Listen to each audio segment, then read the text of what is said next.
میں کالر لے لوں پھر واپس آ کے میں ان کی بات آپ سے کرتا ہوں. جی السلام علیکم میرا بیٹا. السلام علیکم. جی بلال بھائی میں لاہور سے رخسانہ بول رہی ہوں. جی رخسانہ پتر. بھائی میرے دو مسئلے ہیں. ایک میرے میاں کی ڈیتھ ہو چکی ہے, سال ہو گیا, اور میری بیٹی کا مسئلہ ہے. اس کے رشتے آتے ہیں اور وہ ادھر سے خوش ہو مطلب جاتے ہیں کہ جیسے پسند آ گیا, گھر جا کے کچھ نہیں بتاتے. بیٹی کا نام کیا ہے رخسانہ؟ انم, اور میرا نام رخسانہ. اچھا مجھے ایک بات بتاؤ, اگر کوئی شخص یہ کہے کہ ٹھیک ہے ہمیں پسند آ گیا اور گھر جا کے وہ کہے کہ میں نہیں کرنا چاہتا, تو اس میں ناانصافی کیا ہے؟ وہ آپ کا احترام کر رہے ہیں, وہ آپ کے منہ کے اوپر نہیں کہہ رہے کچھ. اس میں برا منانے کی کیا بات ہے بیٹے؟ نہیں, برا منانے والی بات یہ ہے کہ کہیں کسی نے کچھ بندش وغیرہ پہ کچھ مسئلہ تو نہیں ہے. لوگوں کے اخلاق کو بندش تو نہ کہو نا. اچھا کیسا وقت آ گیا ہے کہ اگر لوگ اخلاق سے پیش آئیں تو ہم اس کو بندش کہیں گے. وہ اگر فرض کرو کہ منہ پہ جواب دے جائیں تو کتنی امبیرسمنٹ ہوگی. غلط بات ہے نا. اس لیے اپنا جب کام نہ ہو رہا ہو, یہ میں بڑے ادب سے بڑی عاجزی سے کہہ رہا ہوں, جب اپنا کام نہ ہو رہا ہو نا تو کسی کے بل بوتے پہ نہیں جاتے. اس وقت اور وقت ہوتا ہے کہ اللہ کے حضور انسان جھک جائے. بس انم کی شادی ہو جائے گی, تم نے فکر نہیں کرنی. تمہیں زیادہ فکر ہے, اللہ کو کوئی فکر نہیں ہے. اللہ نے یہ 40 دن کی تھی تو لکھ دیا تھا اس کا مقدر. بیٹی کو تم نے کہنا ہے کہ یا ولی یا والی ایک تسبیح, اور لا حول ولا قوت الا باللہ دوسری تسبیح. یہ دونوں تسبیحات بار بار پڑھتی رہے, اس کے علاوہ کچھ نہ کرے. میں کچھ جو چاہے کرے, بس یہ پڑھتی رہے, اللہ کامیابی دے گا. حضور ایک دس جب شادی نہیں ہو رہی ہوتی تو ہم یہ سوچ رہے ہوتے ہیں کہ شاید کوئی بندش ہے. یہ بندش والا خیال ہمارے دماغ میں سب سے پہلے کیوں آ جاتا ہے؟ بسم اللہ الرحمن الرحیم. اصل میں جادو ٹونا, یہ تعویذات یہ ہمارے ہاں رائج ہیں, اور یہ اب سے نہیں ہیں, صدیوں سے. اسلام کے آنے سے پہلے بھی یہ چیزیں تھیں.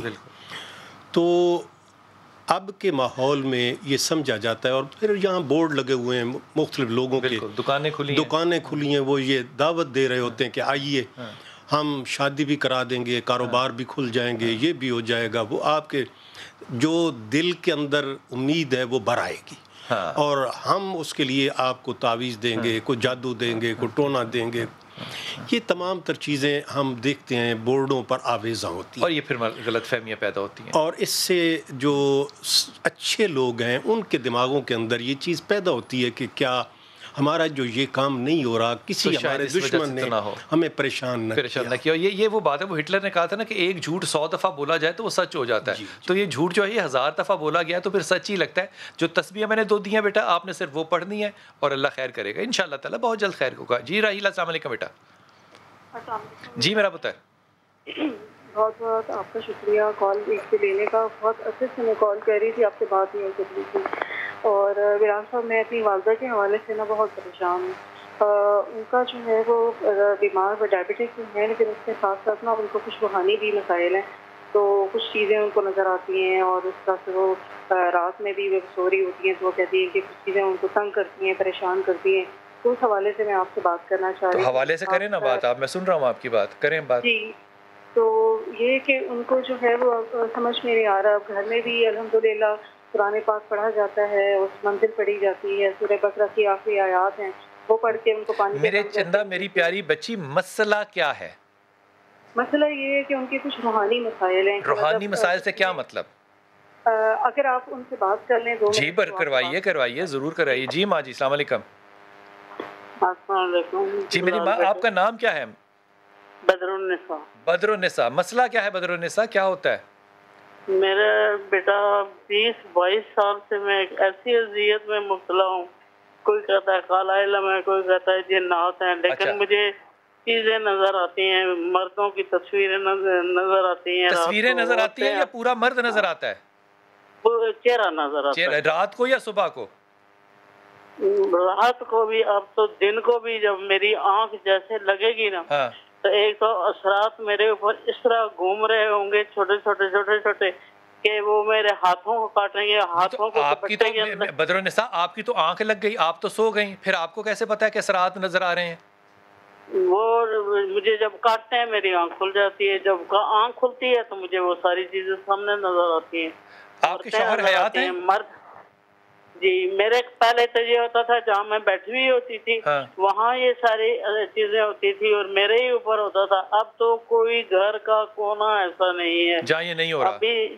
ہاں اچھا یہ بتائیے وہ چہرے جو آپ کو نظر آتے ہیں وہ کس طرح کے لوگ ہوتے ہیں؟ ہندو عورتیں. ہندو عورتیں ہوتی ہیں؟ نہیں آپ نے تو فرمایا مرد ہیں. مرد بھی ہیں عورتیں بھی ہیں. کبھی اچھا مرد ہندو ہوتے عورتیں ہیں کیسے پتا چلتا ہے کہ یہ ہندو ہیں؟ کبھی ایسا ہوتا ہے کہ سمجھ نہیں آتے جیب الخلق جو ان کی شکلیں ہیں کبھی اس طرح کا ہوتا ہے. کس طرح اور اندھیرا ہوتا ہے پورے دیوار پر جہاں میں دیکھتی ہوں آہستہ آہستہ پوری دیوار کالی ہو جائے گی. اس کے اندر سے پھر مجھے محسوس ہوگا کوئی چیز زندہ ہے جو دیکھ رہی ہے ٹھیک مجھے اور میری طرف دیکھتی ہے. اچھا آپ رات کو کتنے بجے سوتی ہیں بدرالنساء؟ رات کو کبھی تو پوری رات میں جاگتی رہتی ہے. اچھا ٹھیک ہو گیا. اور اگر سوئیں تو کتنے گھنٹے سوتی ہیں؟ کوئی پتہ نہیں ہے میرا کوئی اتنا وہ نہیں ہے. آدھا گھنٹہ پونا گھنٹہ. میں ڈر کے مارے سوتی نہیں جیسے آنکھ لگے گی تو یہ چیزیں میرے اوپر آ رہی. تو دن کو سوئیں تو پھر بھی نظر آتی ہیں؟ پھر بھی نا اب تو بہت زیادہ بہت. مطلب سوتے ہوئے نظر آتی ہیں یا جاگتی آنکھ سے بھی نظر آتی ہیں؟ ابھی اس وقت میرے جسم پر پورے اثرات ہیں. پورے اثرات ہیں. اور ان اثرات سے مطلب ہے جیسے چونٹیاں چل رہی ہوں. چونٹیاں چل رہی ہوں. اور ایسا ہوتا ہے کہ جو سورج مکھی کا پھول نہیں ہے جی جی اس طریقے سے تو اس کے جو سورج مکھی کے پھول کے جو کنارے ہیں نا وہ مجھے ٹچ کرتے ہیں اور مجھے لگتا ہے کوئی چیز مجھے کاٹ رہی ہے. پھر میں اس جگہ کو کپڑے سے لپیٹ لیتی ہوں. لیکن پھر میرے کپڑوں پر میرے بستر جگہ جگہ سے کالا ہوتا ہے تو اس کے اوپر چھوٹے چھوٹے رات اڑ رہے ہوتے ہیں. ٹھیک ہو گیا.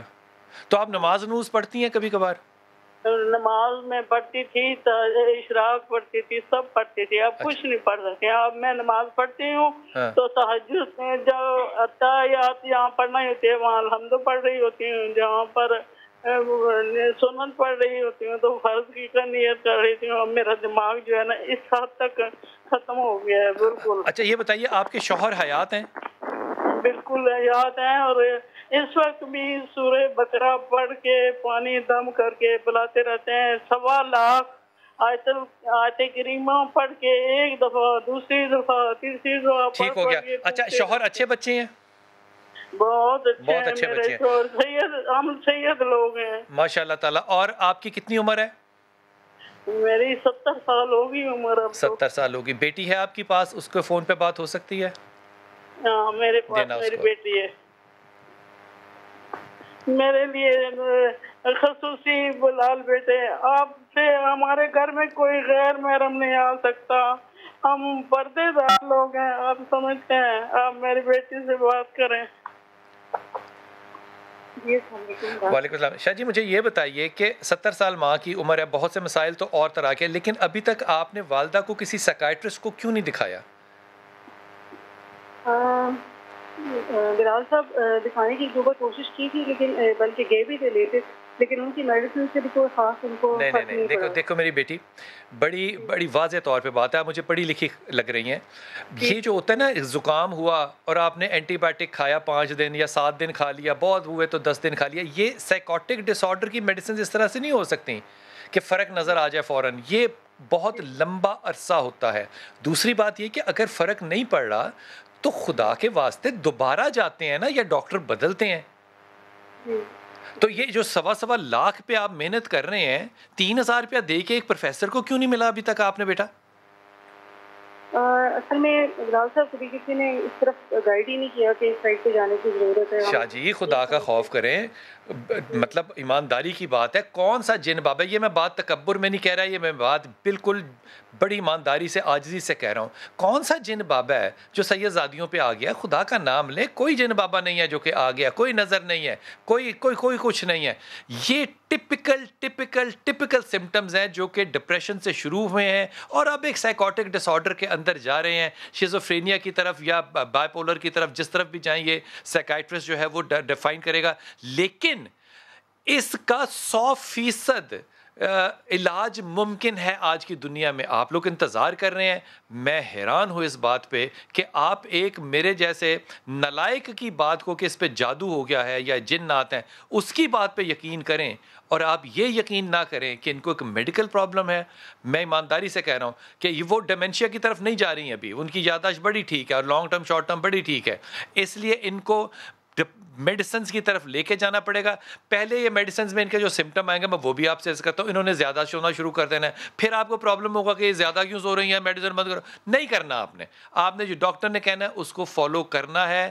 شاہ جی خدا کے واسطے مائیں جو ہیں ان کو اللہ سلامت رکھے. خراب نہ کیجئے کسی میرے جیسے چھوٹے موٹے مولوی کی بات کے اوپر. ڈاکٹر کے پاس لے کے جائیے. حضور یہ کیوں ہم ایسا سوچتے ہیں اور کیوں ہم یہ فتویٰ دے دیتے ہیں کہ یہ جادو ہے, یہ ٹونا ہے, یہ جن ہے؟ پہلی بات تو یہ ہے کہ یہ انتہائی معزز گھرانے سے تعلق رکھتی ہیں, سادات ہیں, اور جب ان کے ہاں کوئی غیر محرم نہیں آ سکتا تو میں یہ سمجھتا ہوں کہ جنوں کی جرت نہیں ہے کہ ان کے گھر میں داخل. واہ واہ واہ واہ واہ. اور پھر کمال بات کی ہے. واہ. غیر مسلم جن کا انہوں نے ذکر کیا ہے کہ وہ چہرے نظر آتے ہیں, تو جب مسلمان نہیں جا سکتا تو غیر مسلم کیسے داخل ہو سکتا ہے؟ کیا خوبصورت بات آپ نے بالکل صحیح فرمائی کہ میری اس ماں کو کسی اچھے ڈاکٹر کے پاس لے جانا چاہیے, ان کی علاج معالجہ ہونا چاہیے, اور ویسے دوا کے ساتھ دعا ضرور ہونی چاہیے. یہ آخری دونوں کل پڑھیں اور آیت الکرسی پڑھیں. اور آپ ماشاءاللہ بہت اچھی چیزیں پہلے بھی بتا رہے تھے, جو اس سے پہلے کالر تھیں ان کو اب بھی یقیناً آپ بہت اچھا وظیفہ کوئی نہ کوئی ان کو بتائیں گے. وظیفہ بھی بتائیں لیکن دوا ضرور کریں. یہ دیکھیں, یہ لغاری صاحب نے جو بات کی ہے نا, یہ میں ہاتھ باندھ کے کہہ رہا ہوں, یہ ہوتی ہے بات بڑوں کی. انہوں نے آپ ہی کی بات کو پک کیا, جب محرم نہیں آ سکتا تو ہندو کہاں سے آ سکتا ہے, جن کہاں سے آتا ہے. چھوڑ دیں بات کو اللہ تعالیٰ کے. اور میں ان لوگوں سے جو کہ مسجدوں میں یا کہیں بھی بیٹھ کے یہ کہہ دیتے ہیں, فیصلہ سنا دیتے ہیں کہ آپ پہ جن ہے, میں ان سے بھی ان کی بھی ہدایت کی دعا کرتا ہوں اللہ تعالیٰ سے اپنی ہدایت کے بعد. لیکن خود بھی اپنے ذہن کو جو ہے وہ قابو رکھتے ہیں. آیت کریمہ اور لا حول ولا قوت الا باللہ, یہ دو چیزیں ہیں جو کہ اپنی والدہ کو آپ نے کہنا ہے کہ وہ پڑھتی رہیں. اللہ صحت دے گا. آپ نے 15 دن میں دیکھنا ہے میڈیکیشن کے بعد, اور میڈیکیشن چھوڑنی نہیں ہے. مجھے کوئی عذر نہیں ہے کہ اگر مجھے یہ علم ہو کہ اس پہ جنات کا سایہ ہے, میری کیا دشمنی ہے جنوں سے کہ میں کہوں کہ نہیں ہے. میں باغی نہیں ہوں بالکل بھی, لیکن اگر ہو ہی نہ کیس تو اس کو ٹھوک بجا کے کہنا پھر یہ زیادتی بھی ہے, منافقت بھی ہے اور جھوٹ بھی ہے. جی عقیلہ السلام علیکم. جی السلام علیکم. جی بیٹا.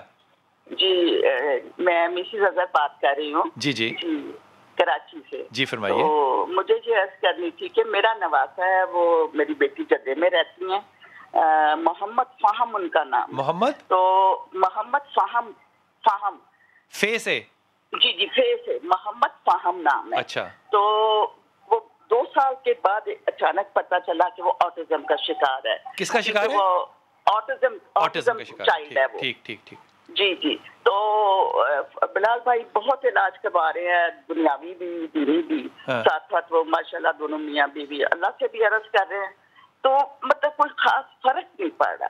تو وہ بعض اوقات بچی میری ڈپریشن کا شکار ہو جاتی ہے, لگی رہتی ہے, میاں بھی ان کے لگے رہتے ہیں, لیکن وہ بھی 4 سال 3 مہینے کا ہو گیا, لیکن سٹل وہ ایک ورڈ بھی نہیں, سنگل ورڈ بھی نہیں بولتا بچہ. اور وہ سارا مطلب پرابلم یہ ہے کہ وہ ابھی تک اپنی چیزیں نہیں بتا سکتا. مجھے آپ جلدی سے یہ بتائیے, آپ اس کے نقص نہ بتائیے, آپ مجھے یہ بتائیے کہ آپ اس کو کروا کے ٹریٹمنٹ کیا کروا رہے ہیں؟ جی بلال بھائی جدے میں تھراپی سینٹر بھی ہے, اسپیچ تھراپی بھی ہے, اور بھی چیزیں, مجھے ان کا نام تو نہیں پتا, لیکن کافی ٹریٹمنٹ اس کا 2 سال کی عمر سے چل رہا ہے. انہوں نے مختلف مطلب ڈالے ہوئے ہیں وہ جدے میں, جہاں اچھی کیونکہ ماشاءاللہ دونوں ویل سیٹلڈ ہیں, تو اس کا اچھا علاج کروا رہے ہیں. لیکن وہ اسٹل وہ مطلب اتنا رسپانس نہیں کر رہا. وہ خود بھی سارے حیران ہیں, وہ ٹیچرز بھی کہتی ہیں کرتے ہیں, وہ تھوڑا بہت کرتا ہے, لیکن پھر میری بہن آپ نے ٹیلی ویژن پہ بات سننی ہے, میں آپ کو تفصیلی جواب دوں گا, لیکن وقفے کے بعد وقفے پہ لے لوں, کیونکہ آپ کا تجزیہ, آپ کی گھبراہٹ بالکل نکمی ہے, اور واپس آ کے جدہ بہت ادب کی جگہ ہے, لیکن جدے کے اندر یہ علاج نہیں ہو سکتا. میں آپ سے عرض کرتا ہوں کہ آپ لوگوں نے اتنی آخر 2 سال کیوں ویسٹ کیے. وقفہ لیجیے, واپس آئیے.